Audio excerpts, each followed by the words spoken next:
From Sky. Mikel, thanks for your time. Hello. Just two questions for you today. Do you regret not signing a striker, and have you written off winning the league? Just kidding.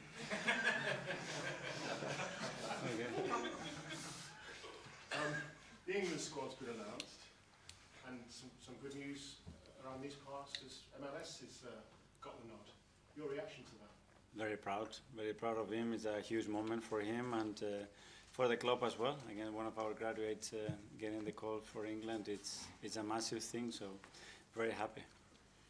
They've been saying the right things, I think, Thomas Tuchel, about there were concerns about fast-tracking a fast tracker, but they can offer in the right environment. Have you been involved in those discussions at all? No, but I'm sure that will be the case. And Thomas is a top coach. I know a few people around him and the setup in England, and I have no doubt that they will do the right thing with him.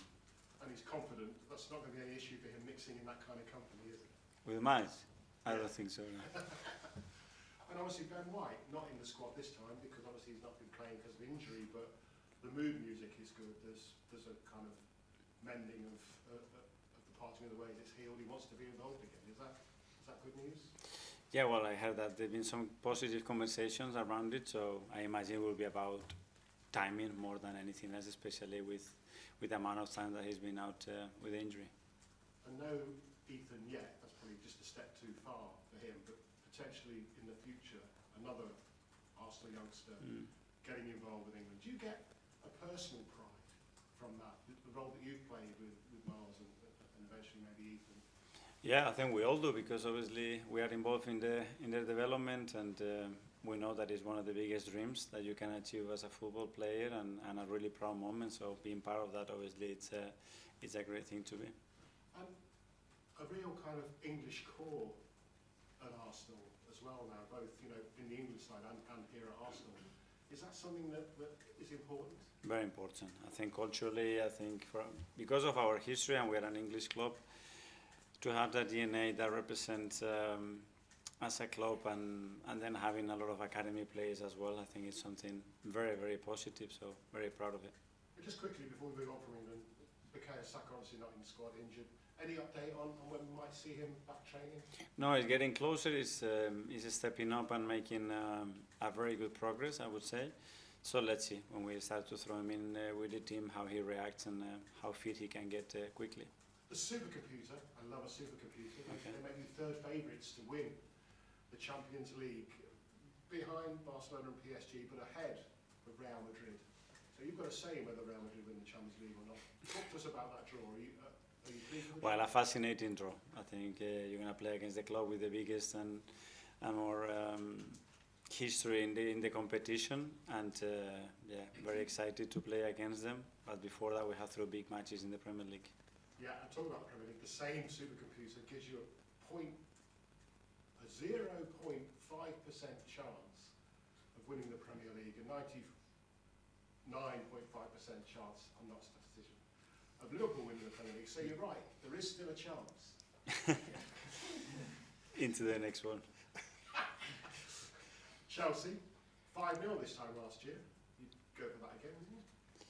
Well, I think it's going to be a very different game, and I think the way they develop as a team as well is very impressive. What Enzo has done on the coaching staff, the amount of talent that they have in the squad. So yeah, a really tough match. I think we are our best as well. Big chance for us to win the game. Raheem obviously was man of the match midweek, played well, looked like he was enjoying himself. That could be the start of him maybe getting back towards his best for you, but unfortunately obviously he can't be involved on Sunday because of the deal with Chelsea. Is that bad for him? Would it have been good for him to carry on that momentum? I think so, but it's what it is. We knew about it. He played well. He was contributing to the attacking goals that we scored as well. So very good. That's what we needed. Players in good form, in good spirit, good confidence, and certainly that performance is going to help him. Sylvia from Premier League. Hi. Your players have spoken about how effective you've been getting the team into the right state of mind mentally. How has it been for you, though, mentally as a coach, to go through the seasons, develop the project, keep the boys resilient, hungry for more, and, the different challenges you face? We're nearly at the end of another season. It's gone quick. Yeah, day by day. I mean, try to surround yourself with the right people that have the right expertise and can advise you to make the right decision. And after that, unpredictability is a big factor in this industry, and you have to adapt to it. You can have an understanding or a way of doing things, and from there, for sure, things will happen, and you're going to have to adapt, but go into the next day. And Ben White, he returned to start 122 days after his injury, and 1 year ago today, he signed his new long-term contract. How do you think in this closing stage of the season he can really help the squad, even just being around them more in training? Very much, and he's been now involved for the last 2 weeks almost, and he's not reacting, so that's very positive, and we know Ben is a really important player for us. He brings something very different to the team dynamic, and I'm thrilled to have him. Your players have also spoken about how meticulous and knowledgeable you are when you do your analysis against opponent. It's very, very detailed apparently, very similar to Enzo Maresca, who likes to be very analytical. Chelsea next, big London derby at home. What sort of matchup do you expect? Like you said, it would be different to the 5-0. There's been a lot of change in their squad, injuries both sides. Well, let's see. I think two teams that want to be very dominant in the way of playing, they're very aggressive on the high press and the way we have to have the ball. A lot of individual quality on that pitch. So it's about imposing what you want and the direction that you want to take the game and keep them very far from their strengths. I think that's going to be a key thing as well. Thank you. Good luck. Thanks, Chris Simon from the Standard. Mikel, you touched a bit there on having a sort of British drawl. I think you were here in 2012 when there was that famous photo. I think it might have even been here when Arsenal was there with Aaron, with Alex. All the new signings. Yeah, when all five of them together. I just wonder what your sort of memories of that and why that importance of having that British drawl is in the club. I think that's great. I think it attaches people to the football club. It makes them pride. I think everybody wants to see academy players, English player. Driving and being the face of the football club, I think is really important, and I think it has to happen organically. You cannot force it, but especially with those two. Now it's really good news because they deserve to be where they are doing great, and there's a bright future ahead of them. And I know you'd like to sort of recreate that. Are there more behind Ethan and Miles that we maybe don't know about yet? Is there excitement for what's to come in the future years? Hopefully there are many more, but again, it's something that time will tell, and as Gary used the word fast-tracking players. If they are good enough, there is no problem to that. But at the same time, they really have to earn it to play at this level. Okay, Tom, Football London. Hi, Mikel. Ahead of the Youth Cup game the other week, we spoke to Adam Birchall, and he talked about the importance of keeping Ethan and Miles separate and not thought of as a pair, because they come through at the same time. We naturally kind of tend to think about them as a pair. Miles has obviously got a senior call-up, Ethan hasn't. Do you think that in some ways will help them individually develop apart from one another in two separate teams?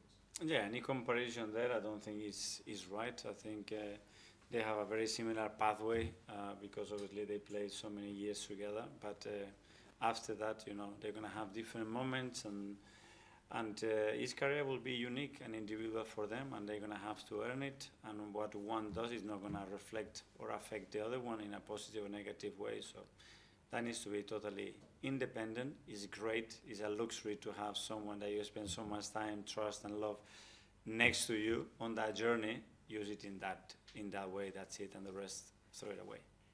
And ahead of the weekend, it could be an opportunity for Gabriel Martinelli maybe to get his first Premier League start since coming back. We've seen with the absence of a number of forwards, Mikel Merino used as a centre forward. With Martinelli back, it gives you more options to change the front line. Do you see that front line structure kind of returning maybe to something more that we've seen in the past, or do you still see Mikel very much as a centre forward option? No, well, with Gavin, now we have more options, but it's true that we have to really manage the load, and it's been a little bit ahead of the schedule, and that's why we didn't want to take, and we don't want to take any more risk with him loading in with more minutes.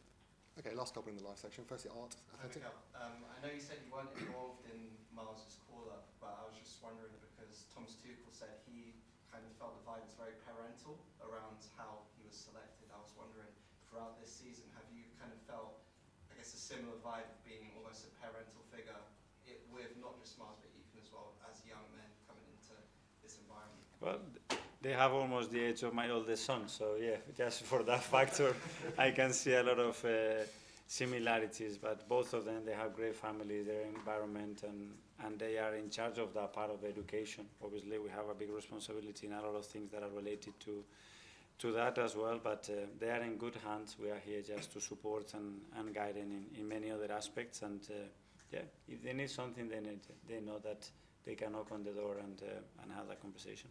And when we were in Spain with the Girona game, rescinded, and he was asleep at the time, so he didn't have a chance to speak to him. I was wondering, have you had a chance to speak to him today about the call-up?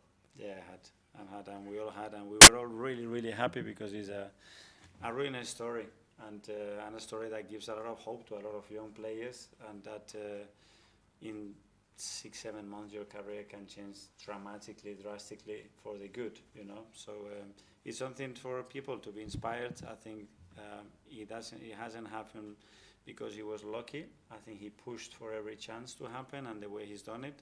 So yeah, good example. Okay, fine, we'll go to Mel. Question in Spanish at the back there. Hola. Esta mañana han llamado para que Lewis-Skelly está en su equipo profesionalidad. ¿Has hablado con él esta mañana y cómo te sientes que le han llamado a él para...? Muy feliz, orgulloso de él, porque para cualquier jugador representar a su país, sobre todo siendo tan joven, es una cosa increíble. Y nada, lo hemos felicitado entre todos, que lo disfrute, que se divierta, pies en el suelo y mañana competir. Muchas gracias. A ti. Okay, guys, that finishes the live section.